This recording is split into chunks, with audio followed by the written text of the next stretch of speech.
రోమీయులకు రాసిన పత్రిక 14వ అధ్యాయం 22వ వచనం. రోమీయులకు రాసిన పత్రిక 14వ అధ్యాయము 22వ వచనం. నీకున్న విశ్వాసము దేవుని ఎదుట నీ మట్టుకు నీవే ఉంచుకొనుము.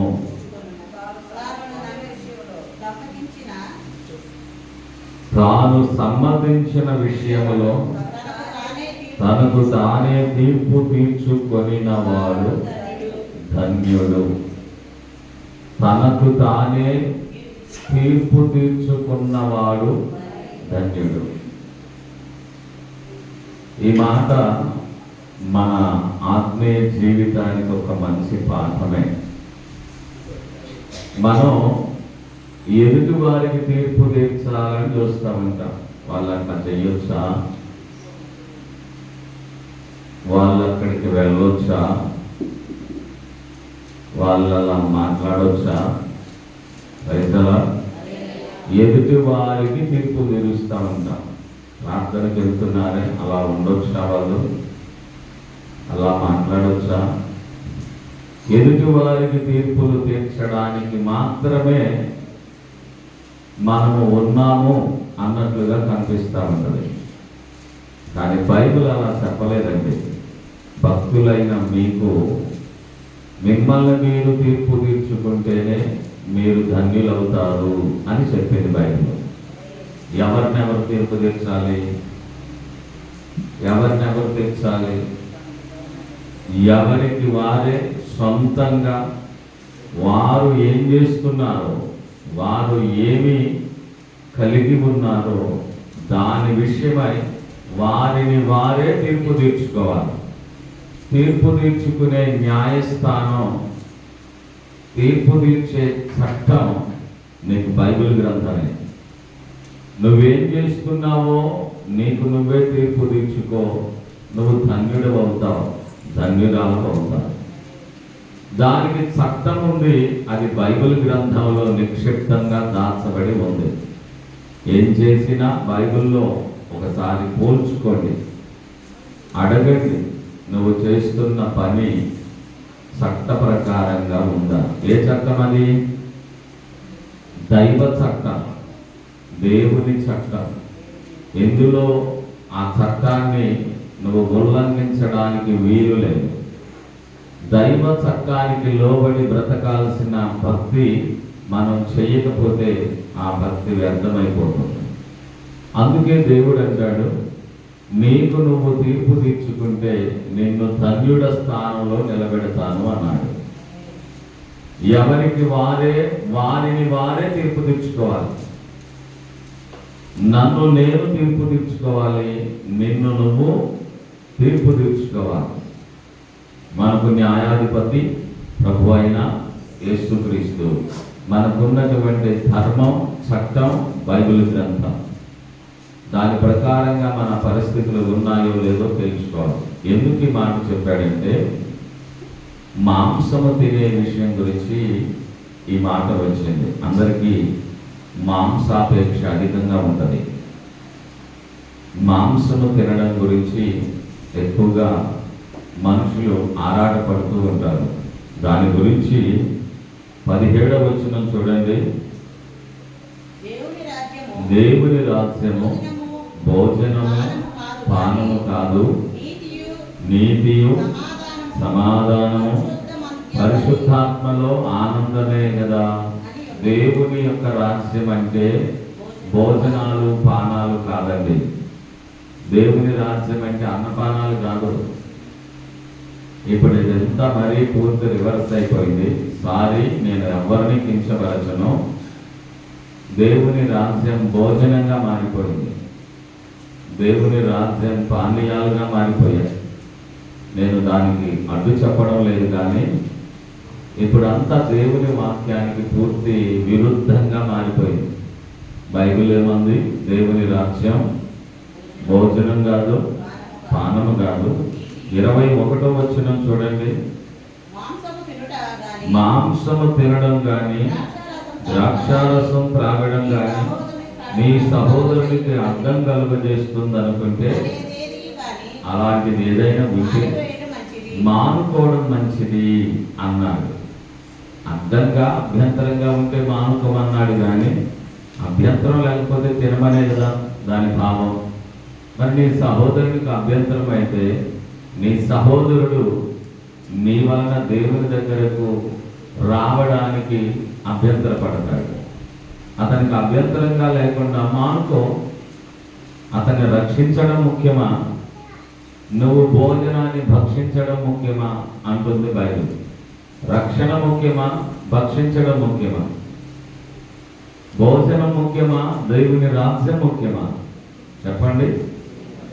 అదే కదా. అందుచేత దేవుని వాక్యం ఏమంటుందంటే దేవుని పని పాడవుతుంది, దేవుని పని పాడు చేయబాకండి. ఆ మాట కూడా చదివిస్తాను. అదే అధ్యాయంలో 20వ వచనం, భోజనము నిమిత్తము దేవుని పనిని పాడు చేయబాకండి. సమస్త పదార్థాలు పవిత్రాలే, కానీ అనుమానంతో తినేవారికి దోషాలుంటాయండి.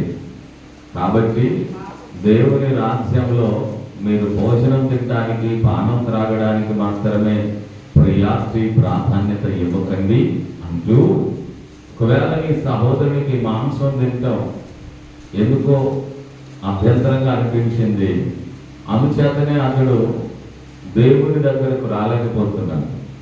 అతన్ని దేవుని దగ్గరకు నడిపించాలంటే నేను నా అలవాట్లనే మార్చుకోను అంటే బాగోదు.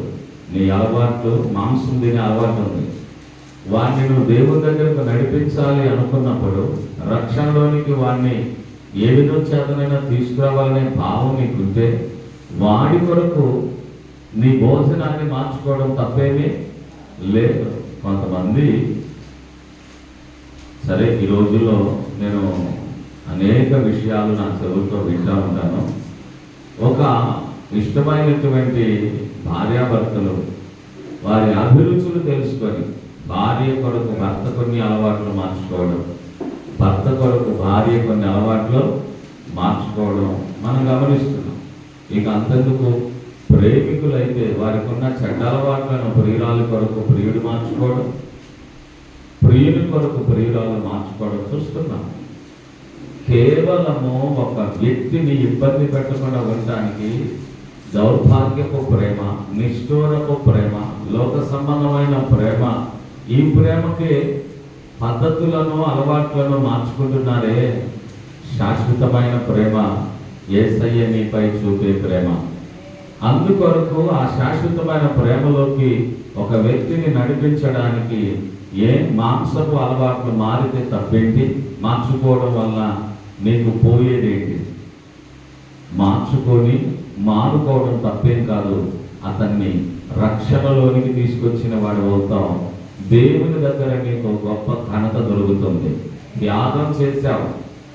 ఒక వ్యక్తిని దేవుని దగ్గరకు నడిపించడం కొరకు నీకున్న అలవాట్లను, నీకున్న ఇష్టాలను త్యాగం చేసి ఒక వ్యక్తికి రక్షణ మార్గాన్ని నీ ద్వారా చూపించావు.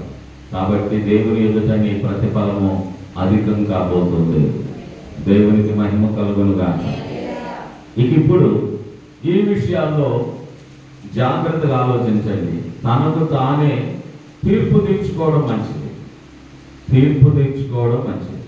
నీకు నువ్వే తీర్పు తీర్చుకుంటే నువ్వు ధన్యుడవుతావు అని బైబిల్ సెలవిస్తూ ఉంది. ధన్యులు కావాలంటే మనం ఎదుటి వారిని కాదు తీర్పు తీర్చాల్సిందే, మనకు మనమే తీర్పు తీర్చాలి. ఒక రోజు వస్తుంది, తీర్పు తీర్చే ఆ అద్భుతమైన సింహాసనం ఎదుట నిలబడే రోజు వస్తుంది. అప్పుడు తీర్పు తీర్చేవారు ఉంటారు, వారిది ఆ పాత్ర. కానీ ఇప్పుడు భూమి మీద నీకు నువ్వే, నిన్ను నీవే తీర్పు తీర్చుకోవాలి. అప్పుడే నీ జన్మ ధన్యమవుతుంది. నీకు నువ్వే తీర్పు తీర్చుకోవాలి. నీకున్న చట్టం బైబిల్ గ్రంథం. ఇది దేవుడిచ్చిన దైవికమైన చట్టం. ఈ చట్టానికి నీ ప్రవర్తన పోల్చి చూసి ప్రవర్తన విషయములో, మాటల విషయములో, నడవడి విషయములో, నీ జీవితమును కొనసాగిస్తున్న విషయములో నీకు నీవే తీర్పు తీర్చుకోవడం వలన నీవు ధన్యుడవు కాబోతున్నావు. దేవునికి స్తోత్రం కలుగును గాక.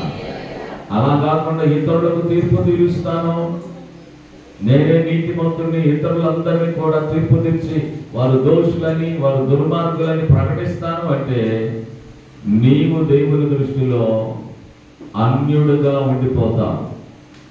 ఎలా ఉండిపోతావు? అన్యుడిగా. ఒక్క మాట చెప్తాను, ఏంటంటే ఒక పరిసయ్యుడు యేసు ప్రభు వారిని భోజనానికి పిలిచాడు. ఒక పరిసయ్యుడు యేసయ్యను భోజనానికి పిలిచాడు. ఆ పిలిచిన పరిసయ్యుడు సీమోను అనేటువంటి వ్యక్తి. అతని పేరు సీమోను. ఈ సీమోను అనే పరిసయ్యుడు, సీమోను అనేటువంటి వాడు యేసయ్యకు శిష్యుడు కూడా ఒకడు ఉన్నాడు. ఆయన పేరు యేసయ్య పేతురు అని పేరు పెట్టాడు. ఆ సీమోను కాదు, ఇంకొక సీమోను ఉన్నాడు. పేతురు ఒకరోజు సముద్రపు దరిలో ఉన్న చర్మాల పని చేసుకునే సీమోను ఇంట్లో ఉన్నాడు. చర్మకారుడైన సీమోను ఉన్నాడు, పేతురు అనబడిన సీమోను ఉన్నాడు, పరిసయ్యుడు అనబడుతున్న సీమోను గురించి నేను చెప్తున్నా. పరిసయ్యుడు అంటే దేవుని ధర్మశాస్త్ర ప్రకారంగా మందిరంలో పరిచయం చేసే పరిసయ్యుడు. ఈ పరిసయ్యుడు యేసు ప్రభు వారిని భోజనానికి పిలిచి అద్భుతంగా అన్ని సిద్ధం చేస్తున్నాడు. ఈలోపు ఒక పాపిష్టి పనులు చేసుకొని తన దేహాన్ని పాపిష్టి పనుల కొరకు తాకట్టు పెట్టి తన జీవనాన్ని కొనసాగిస్తున్న ఒక పాపాత్మురాలు యేసయ్య దగ్గరికి వచ్చి కాళ్ళకాడ కూర్చొని ఏడుస్తూ ఉంది. ఇప్పుడు ఆయన అంటాడు, పరిసయ్యుడు, ఈయన బోధకుడు కదా, ఈయన ఒక మంచి ప్రవక్త కదా, ఏది ఈయన పిలిస్తే ఆవిడెవరో వచ్చి ఆయన కాళ్ళకాడ కూర్చొని ఏడుస్తూ కన్నీళ్లు గారుస్తూ ఆ కన్నీళ్ళన్నీ ఆయన కాళ్ళ మీద పడుతుంటే ఆ కాళ్ళ మీద పడ్డ కన్నీళ్లతో ఆ కన్నీళ్లను తన తల వెంట్రుకలతో తుడుస్తుంది. ఏంటి ఈయన ఏమండవు? ఈయన ప్రవక్త అయితే అది ఎవరితో తెలుసుకోలేకపోయాడు ఆయన అంటాడు. ఆ భాష అలానే ఉంది. అది ఎలాంటిదో, అది ఎవరిదో ఈయనకు తెలియడం లేదా అంటూ అక్కడ ఏమన్నాడంటే అది పాపి అన్నాడు సీమోను అనే పరిసయ్యుడు. అంటే ఇప్పుడు ఏం చేశాడు? ఎదుటి వ్యక్తిని పాపి అని తీర్పు తీర్చాడు. దేవుని వాక్యం అంటుంది, తీర్పు తీర్చడానికి నువ్వెవడవయ్యా, నీకు నువ్వే తీర్పు తీర్చుకో. అప్పుడు యేసు ప్రభువు అన్నాడు, అబ్బాయి పరిసయ్యుడా, నేను మీ ఇంటికి వచ్చినప్పుడు కాలు కడుక్కోవడానికి నీళ్ళు ఇచ్చావా అని అడిగాడు. మౌనంగా నిలబడిపోయాడు. నిజమే, ఇవ్వలేదు కదా. నా తల ఎండలో పడి వచ్చాను, కాస్త కొబ్బరి నూనె పెట్టుకొని కొబ్బరి నూనె ఇచ్చావా? ఇవ్వలేదు. అంటే మన కొబ్బరి నూనె వాళ్ళకి ఒలివ నూనె ఏదో ఉంటుంది, ఇవ్వలేదు. మరి ఈ అమ్మాయి నా కాళ్ళను కన్నీళ్లతో కడిగింది. ఇంటికి పిలిచిన నీళ్ళివ్వని నీకంటే పిలవకపోయినా వచ్చి కన్నీళ్లతో కాళ్ళు కడిగిన ఈమె కదా ఎక్కువ నా మీద ప్రేమ ఉంది. తప్పులు నీలో ఉన్నాయి. ఇంటికి పిలిచిన వారికి నీళ్ళు ఇవ్వలేదు అనే తప్పు నీకు కనపడలేదా?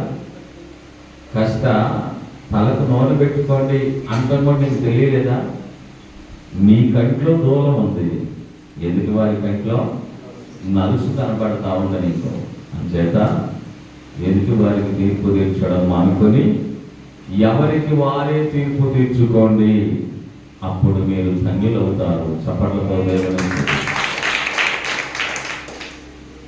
ఇప్పుడు చూడండి, తనకు తానే తీర్పు తీర్చుకుంటున్న వారిని కొంతమందిని నేను మీ ముందు ఉంచబోతున్నాను. అందులో మీకు బాగా పరిచయమైనటువంటి తప్పిపోయిన కుమారుడు అని పిలువబడుతున్న ఒక వ్యక్తి.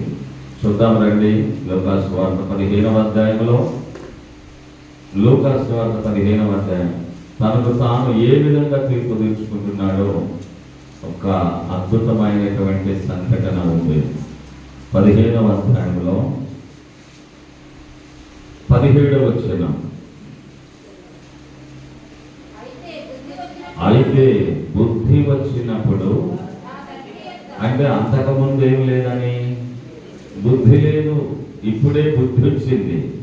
బుద్ధి వచ్చినప్పుడు నా తండ్రి ఇంట ఎంతో మందికి కూలి వాళ్ళకు కూడా అన్నం సమృద్ధిగా ఉంది కదా, నేనైతే ఇక్కడ ఆకలితో చచ్చిపోతున్నాను. నేను లేచి నా తండ్రి యొద్దకు వెళ్ళి, తండ్రి, నేను పరలోకమునకు విరోధముగా నీ ఎదుట పాపము చేసేటనే. నేను విరోధంగా చేశాను. ఎవరికెవరు తీర్పు తెచ్చుకున్నారు ఇప్పుడు? తనకు తానే. నేను పరలోకానికి విరోధంగా, నీ ఎదుటి కూడా నేను నీకు విరోధంగా మాట్లాడి పాపం చేశాను. ఇంకా 19వ వచనంలో, ఇక మీదట నీ కుమారుడను అని అనిపించుకోవడానికి నేను యోగ్యుడను కాను. సర్టిఫికేట్ చేసుకున్నాడు, తనకు తాను తీర్చేసుకున్నాడు. నేను యోగ్యుణ్ణి కాదా అనేది స్వయం తీర్పు. తనకు తానే తీర్పు తీర్చుకున్నాడు. నేను నీ కుమారుడుగా ఉండడానికి అర్హత నాలో లేదు అనుకున్నాడు. బుద్ధి వచ్చినప్పుడు వాడు అనుకున్నాడు, మా నాన్న దగ్గర కూలి వాళ్ళకు కూడా మంచి భోజనం ఉంది, నేను మా నాన్న దగ్గరికి వెళ్తాను, కొడుకులా ఉండడానికి అర్హత పోగొట్టుకున్నాను, కానీ మా నాన్న దగ్గరికి కూలివాడిగానన్నా ఉంటే నేను కడుపు నిండా అన్నం తినగలుగుతాను. అయితే నేను ఎందుకు ఇలా పారిపోయి వచ్చాను, ఎందుకు ఈ పరిస్థితి ఏర్పడిందంటే, అసలు దేవునికి విరోధంగా ప్రవర్తించాను, మా నాన్నకు విరోధంగా ప్రవర్తించాను.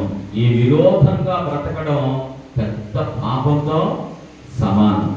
దేవునికి విరోధంగాను నీ ఎదుట నేను పాపం చేశాను నాన్న అని చెప్పి నాన్న కాళ్ళ మీద పడితే నన్ను క్షమిస్తాడు, కూలివాడిగా నన్న పెట్టుకుంటాడు అని అనుకుంటూ, మా నాన్నకు నేను కొడుకుగా ఉండడానికి యోగ్యుడను నేను కాను అని తీర్పు తెచ్చుకున్నాడు.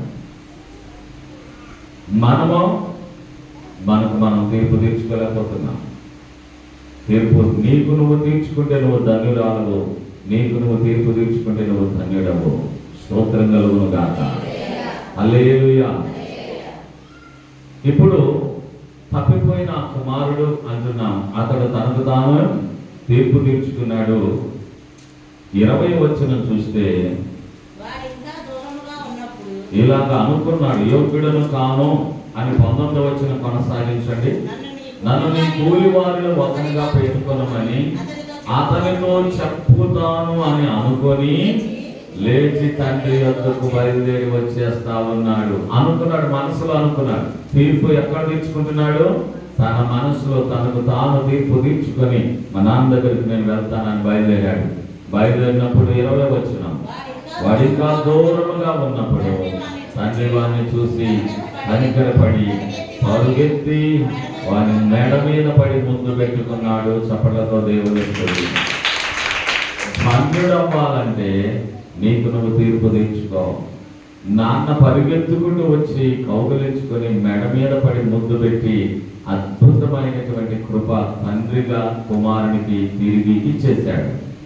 ఒకవేళ కుమారులంగా మనం తండ్రికి ఎన్ని రకాల మానసిక క్షోభ కలిగించిన ఒకరోజు మనకు మనం తీర్పు తీర్చుకుంటే మనం ధన్యులమవుతాం. స్తోత్రం. 2వ వ్యక్తిని గురించి చెప్తాను. యోహాను సువార్త 1వ అధ్యాయం. యోహాను సువార్త 1వ అధ్యాయంలో అతను కూడా ఏ విధమైన తీర్పు తీర్చుకుంటున్నాడో చూద్దాం. యోహాను సువార్త 1వ అధ్యాయం 26, 27 వచనాలు. యోహాను, నేను నీళ్లలో బాప్తిస్మం ఇచ్చుచున్నాను గాని నా వెనుక వచ్చుచున్నవాడు మీ మధ్యలోనే ఉన్నాడు, మీరాయనను ఎరుగరు, ఆయన చెప్పుల వారు విప్పడానికైనా నేను యోగ్యుడను కాను అనేశాడు. ఎప్పుడు చూడండి, యోహాను పరిశుద్ధాత్మ వలన వృద్ధాప్యములో ఎలిజబెత్తుకు జన్మించిన కుమారుడు. దేవుని దూతే వచ్చి అతనికి యోహాను అని పేరు పెట్టమని తండ్రితో చెప్పాడు. సమస్తము అతడు దేవుని యొక్క వరపుత్రుడు. నిండు వృద్ధాప్యంలో ఎలిజబెత్ జకర్యాలకు పుట్టిన కొడుకు, పరిశుద్ధాత్మ వల్ల పుట్టినవాడు. యేసుక్రీస్తు ప్రభుల వారి కంటే 3 నెలలు పెద్దవాడు. 6 నెలలు పెద్దవాడు. 6వ మాసం అని చెప్పారు. అతడు పెద్దవాడు. ఆ పెద్దరికాన్ని కూడా పక్కన పెట్టి అంటాడు, ఆ నా వెనుక వస్తున్నాడు, నాకంటే చిన్నవాడు, అతని చెప్పుల వారు విప్పడానికి కూడా నేను యోగ్యుడను కాను. ఏం తీర్పు తీర్చుకున్నాడు? నాకు ఆయన చెప్పుల వారు విప్పే యోగ్యత కూడా లేదు అని తీర్పు తీర్చుకున్నాడు. మనం ఎప్పుడైతే తగ్గించుకుంటామో, మనకు మనం ఎప్పుడైతే తీర్పు తీర్చుకుంటామో, దేవుడు మనల్ని ఘనపరుస్తాడు. చప్పట్లు కొట్టు దేవుడు. అంత మాట అన్న ఆ వ్యక్తి దగ్గరికి యేసయ్య నడుచుకుంటూ వచ్చి, నాకు బాప్తిస్మం వెయ్యయ్యా, నీ చేతుల మీదుగా అన్నాడు. ఎంతకంటే ధన్యత ఏమైనా ఉందా? స్తోత్రం. నేను ఆయన చెప్పుల వారు అంటే కాళ్ళ దగ్గరికి వచ్చాడు, కానీ ఆయన చేతులే యేసయ్య నెత్తి మీద పెట్టించుకున్నంత ధన్యత యోహానికి ఇచ్చాడు. చప్పట్లతో దేవునికి ధన్యత. యేసయ్యకి బాప్తిస్మం ఇచ్చేంత ధన్యత యోహానికి దక్కింది. ఎప్పుడు? తనకు తాను తీర్పు తీర్చుకున్నప్పుడు. 3వ వ్యక్తిని గురించి చెప్తాను. కొరింథీ మొదటి పత్రిక 15వ అధ్యాయంలో, కొరింథీయులకు రాసిన మొదటి పత్రిక 15వ అధ్యాయంలోనికి రండి. 9వ వచనం ఒకసారి చూద్దాం. ఏలయనగా నేను అపోస్తలులందరిలో కంటే తక్కువైన వాడను. ఎందుకని? దేవుని సంఘమును హింసించినందున అపోస్తలులను అని అనబడడానికి నేను యోగ్యుడను కాను. పౌలు గారు ఎలాంటి వాడో తెలుసండి? పౌలు గారు వస్త్రాలు పట్టుకుంటేనే, ముట్టుకుంటేనే, పౌలు చేతితో తగిలిన చేతి గుడ్డలు ఎవరి మీద పడవేసినా, ఏ రోగి మీద వేసినా ఆ రోగి బాగుపడుతున్నాడు, అద్భుతమైన స్వస్థత పొందుతున్నాడు. అంతటి గొప్పవాడైనటువంటి పౌలు అంటున్నాడు, నేను అపోస్తలుగా ఉండడానికి తగిన వాడనో కాను, యోగ్యుడనో కాను, నాకు నేను తీర్పు తీర్చుకుంటున్నాను అన్నాడు. అదే పౌలు అంటాడు, అయ్యో నేనంతా దౌర్భాగ్యుడను. రోమపత్రిక 7:24 అంటాడు అన్నమాట. 7వ అధ్యాయము 24వ వచనంలో ఇంకా ఏమంటాడు చూడండి, అయ్యో నేనంత దౌర్భాగ్యుడను, ఇట్టి మరణమునకు లోనైన శరీరము నుండి నన్నెవడు విడిపిస్తాడు. ఏమని తీర్పు తీర్చుకుంటున్నాడు? దౌర్భాగ్యుడను. మనం ఏమీ లేకపోయినా మనం నీతిమంతులుగా మాట్లాడుకుంటాం. మనం నీతిమంతులము అని మన గురించి మనం భావించుకుంటా ఉంటాం. కానీ దేవుడు ఈ రాత్రి నీకు నువ్వు తీర్పు తీర్చుకుంటే నువ్వు ధన్యుడు అవుతావన్నాడు. దేవునికి స్తోత్రం కలుగును గాక. తీర్పు తీర్చుకోగలిగితే ధన్యత దొరికిందా? దొరకలేదా? తప్పిపోయిన కుమారుడు తనకు తాను అంతరంగంలో తీర్పు తీర్చుకొని తండ్రి దగ్గరకు తిరిగి వచ్చినప్పుడు తండ్రి మెడ మీద పడి కౌగిలించుకొని ముద్దు పెట్టి, తిరిగి తనకు ఉంగరం తొడిగించి, పాదాలకు చెప్పులు తొడిగించి, ప్రశస్తమైన వస్త్రాలు తొడిగించి, అద్భుతమైన విందు చేసి సన్మానం చేశాడు. చప్పట్లతో దేవునికి. నేను దేవుని ఎదుటకు వచ్చి ఆయన కాళ్ళ దగ్గర కూర్చొని చెప్పులు ముట్టుకొని చెప్పుల వారు విప్పడానికి కూడా పాత్రుడను కాను అని తనకు తాను తీర్పు తీర్చుకున్న యోహాను దగ్గరికి యేసయ్య నడుచుకుంటూ వచ్చి ఆయన చేతుల మీదుగానే బాప్తిస్మం పొంది ఆయన కనపరిచాడు. చప్పట్లు కొట్టి దేవునికి. అది ధన్యత.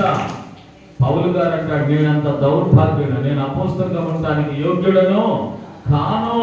తనకు తాను తీర్పు తీర్చుకున్న అపోస్తలుడు ఎంత గొప్పగా, నేను క్రీస్తును పోలి నడిచాను, నీతిని నేను కాపాడుకున్నాను, విశ్వాసమును కాపాడుకున్నాను, పరుగును తొదపట్టించాను, నా కొరకు నీతి కిరీటం రెడీగా ఉంది అన్నాడు. స్తోత్రం. హల్లెలూయా. ఈ పూట నా సందేశం ఏంటంటే, మనకు మనమే తీర్పు తీర్చుకోవాలి. ఆది కాండములోనికి రండి. భక్తుడు అన్నిటికీ తగిన వాడిని అని తనకు తాను గొప్పలు చెప్పుకొని కొన్ని రోజుల తర్వాత తాను దేనికి తగిన వాడను కాదు అనుకుని తనకు తాను తీర్పు తీర్చుకుంటున్న ఒక సందర్భం మీ ముందుకు తీసుకొస్తా. 32వ అధ్యాయం ఆదికాండము 32వ అధ్యాయము 32వ అధ్యాయములో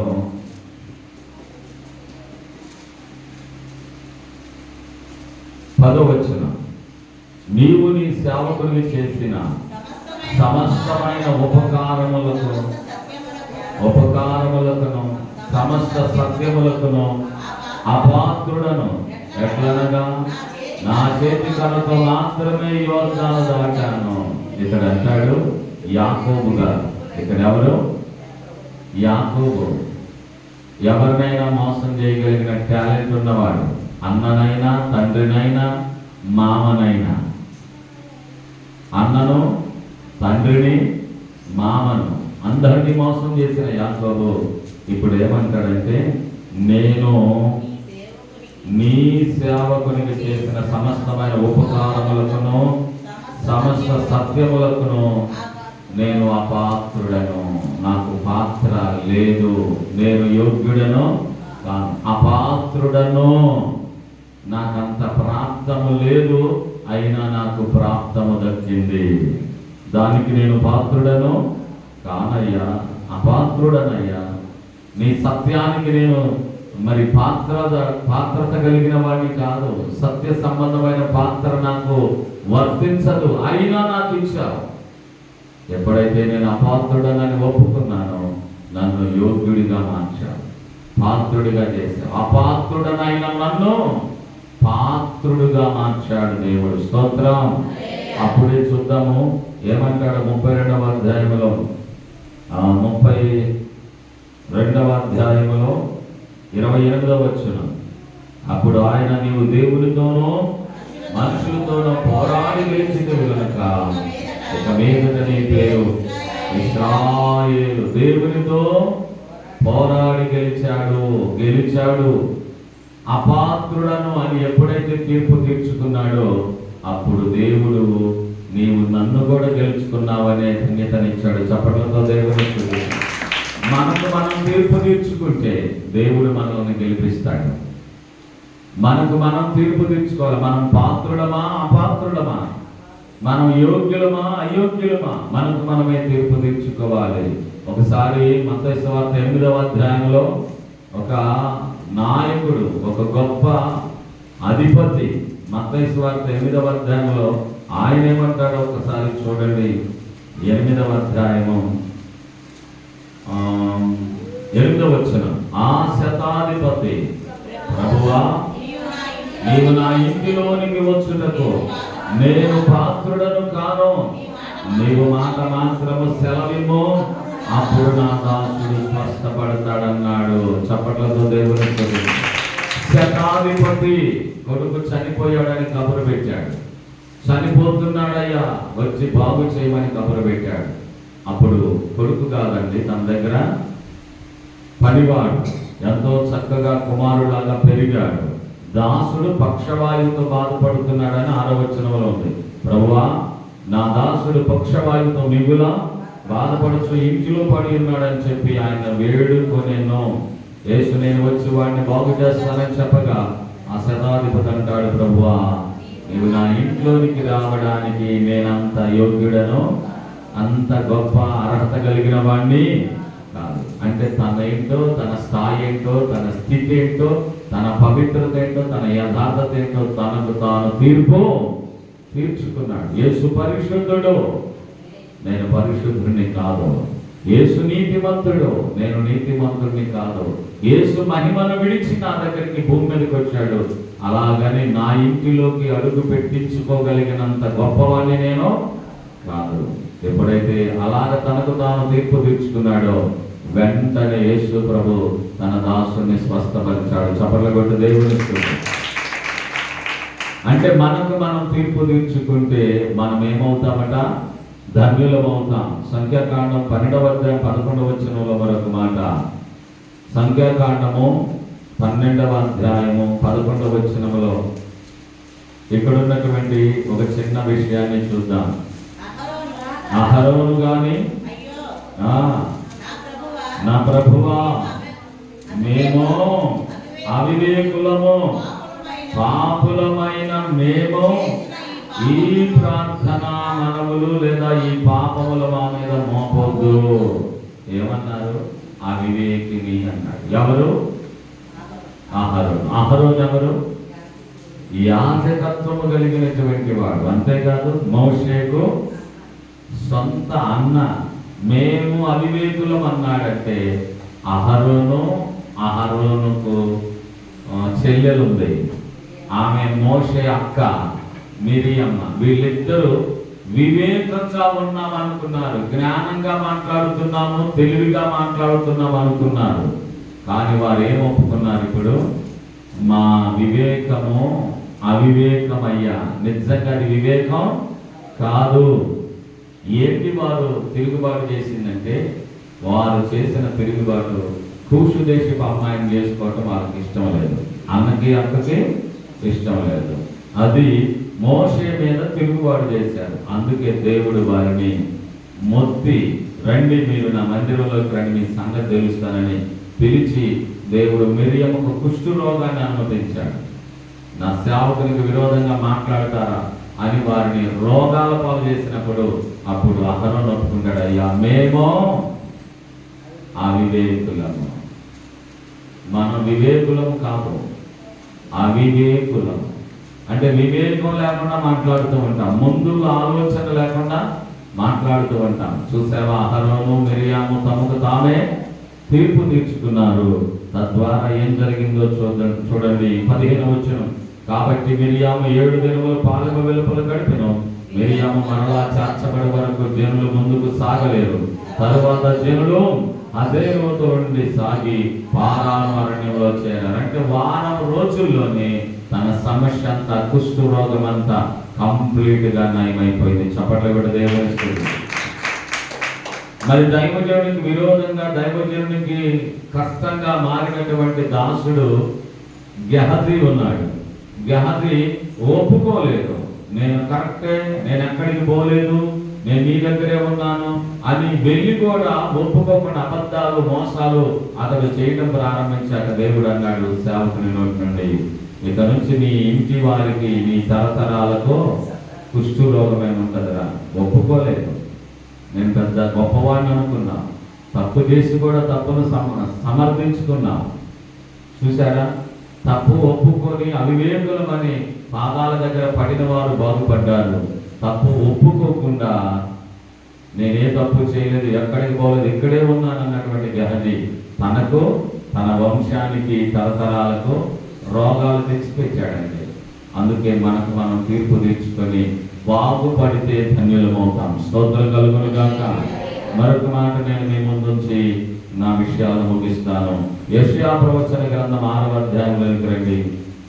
యెషయా ప్రవచన గ్రంథం 6వ అధ్యాయంలో మీకు తెలుసు, యెషయా అంటేనే ప్రవక్తలందరిలో పెద్ద ప్రవక్త. ప్రవక్తలందరిలో పెద్ద ప్రవక్త ఎవరంటే యెషయా ప్రవక్త. ఈయన బహుదర్శనాలు చూస్తాడు. బైబిల్ గ్రంథం 66 పుస్తకాలు ఉన్నట్లు ఈయన యెషయా గ్రంథాన్ని రాసినప్పుడు ఈ యెషయా 66 అధ్యాయాలు రాశాడు. అంటే ఈ యెషయా గ్రంథాన్ని చిన్న బైబిల్ అంటారు. యెషయా గ్రంథం ఒకటి ఉంటే బైబిల్ అంతా మన చేతిలో ఉన్నట్టే భావించవచ్చు. అంత గొప్పగా గ్రంథస్థం చేశాడు. ప్రవక్తలకే గొప్ప ప్రవక్త యెషయా ప్రవక్త. ఆయన ఏమంటాడో తెలుసా? ఒకసారి చూద్దాం రండి. ఆయన మాట 5వ వచనం, 6వ అధ్యాయం 5వ వచనం. అయ్యో, నేను అపవిత్రమైన పెదవులు గలవాడను, అపవిత్రమైన పెదవులు గల మనుషుల మధ్యలో నివసించువాడను. నేను నశించి తిని రాజును సైన్యములకు అధిపతి యెహోవా నేను కనులారా చూసి తిని. చూడండి, ఆయన ఏమంటున్నాడు? అయ్యో, నేను అపవిత్రుడను. తనకు తాను తీర్పు తీర్చుకున్నాడు. ఎందుకు అలాంటి తీర్పు తీర్చుకున్నాడంటే, అక్కడ దేవుని యొక్క ఆ సింహాసనం వేదిక దివారాత్రులు పరిశుద్ధుడు పరిశుద్ధుడు పరిశుద్ధుడు పరిశుద్ధుడు అంటూ దేవదూతలు స్తుతిస్తున్నారు. రెక్కలతో, 2 రెక్కలతో శరీరం అంతా కప్పుకున్నారు. రెండు రెక్కలతో ముఖాన్ని కప్పుకున్నారు, రెండు రెక్కలతో ఎగురుతూ నిత్యము స్తుతిస్తున్నారు, స్తుతిస్తున్నారు, స్తుతిస్తున్నారు. పరిశుద్ధుడు, పరిశుద్ధుడు, పరిశుద్ధుడు అంటూ ఆయనను స్తుతిస్తూ ఉంటే అంత స్తుతి నేను చేయలేకపోయానే, అంతగా దేవుని నేను మహిమపరచలేకపోయినే, అంత స్తుతి నా నోట రాలేకపోయింది. అందుచేత నేను పవిత్రున్నా అపవిత్రున్నా అని తనకు తాను తీర్పు తీర్చుకొని తన రిజల్ట్ చెప్పాడు. అయ్యో నేను అపవిత్రుడను, నా పెదవులు అపవిత్రము, నేను నశించిపోయాను. ఇక్కడ చూస్తే నిత్యము పరిశుద్ధుడు పరిశుద్ధుడని గాన ప్రతిగానాలు ఈ పరలోక సైన్య సమూహం దేవదూతలు ఎంత భయంతో చేస్తుంటే నేను భయం లేకుండా అపవిత్రమైన పెదాలు కలిగి ఉన్నాను. స్తుతించడానికి కూడా సమయం ఉన్నా స్తుతించలేకపోయాను, ఎక్కువ సమయం గడపలేకపోయాను. చాలా మందికి దేవుని స్తుతించడం అంటే అప్పుడే టైం అయిందా,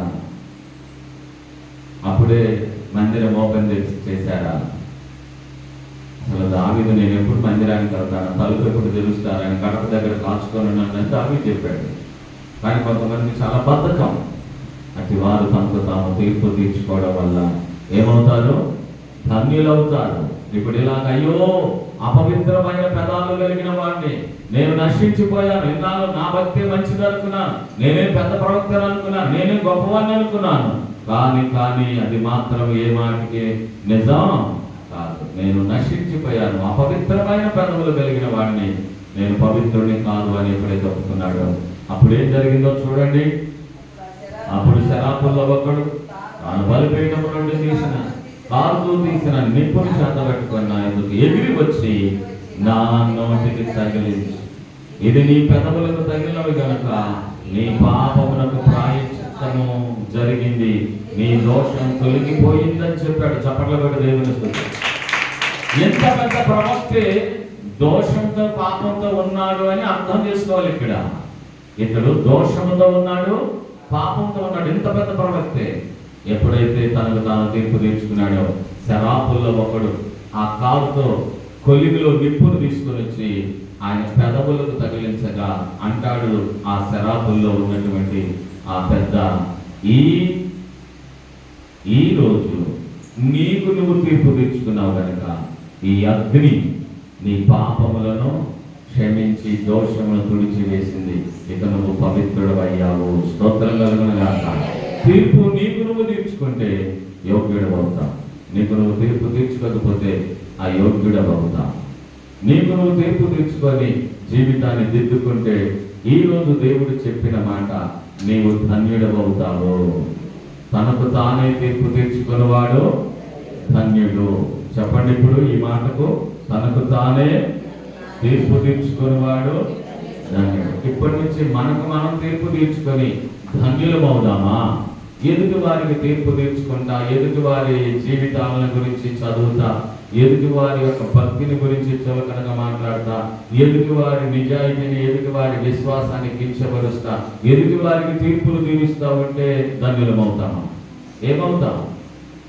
మనకు మనం తీర్పు తీర్చుకుంటేనే ధన్యులు. ఇక ఎదుటి వారి గురించి విడిచిపెట్టి నీకు నువ్వు తీర్పు తీర్చుకోవడానికి సిద్ధపడాలని, ధన్యుడవు ధన్యురాలు కావాలని దేవుని దాసునిగా మీకు తెలియజేస్తున్న మాటలు ముగిస్తున్నాను. తలలు వంచండి. మీ కొరకు చిన్న ప్రార్థన. దయగలిగిన మా తండ్రి, పరిశుద్ధుడానికి వందనాలు. మాతో మాట్లాడిన దేవుడవయ్యా ప్రభువా, మాకు మేమే తీర్పు తీర్చుకోగలిగితే మమ్మల్ని ధన్యులుగా నిలబెట్టే గొప్ప తండ్రివి కదా నాయన. మేము ఇతరులకు తీర్పు తీర్చి మా స్థితి ఏమిటో, మా పరిస్థితి ఏమిటో మాకు మేము తీర్పు తీర్చుకోలేకపోయాం. దయచేసి మన్నించి ఇక నుండి నీ చిత్తానికి లోబడి, వాక్యానికి లోబడి మాకు మేమే తీర్పు తీర్చుకొని ధన్యులుగా ఎంచబడే వరుసలో నిలబడుదుముగాక. ప్రభువా, మరి బలిపీఠంలో దాచబడిన ప్రార్థన మనవుల కొరకు ప్రార్థిస్తున్నాం. నిక్షిప్తముగా ఉంచబడిన ఈ బలిపీఠపు అంశాలన్నీ యేసు నామమున మీరు ఆశీర్వదించుదురుగాక, జవాబులు సిద్ధపరచుదురుగాక, తప్పకుండా ప్రతిఫలాన్ని సమకూర్చి పెట్టుదురుగాక, కన్నీరు తొడవబడునుగాక. ఖచ్చితంగా సహాయం చేయండి అయ్యా. మా ముందున్న ప్రతి కార్యక్రమాన్ని దేవునికరంగా మార్చమని యేసుక్రీస్తు నామములో ప్రార్థన చేసి అడుగుచున్నాము తండ్రి. ఆమేన్.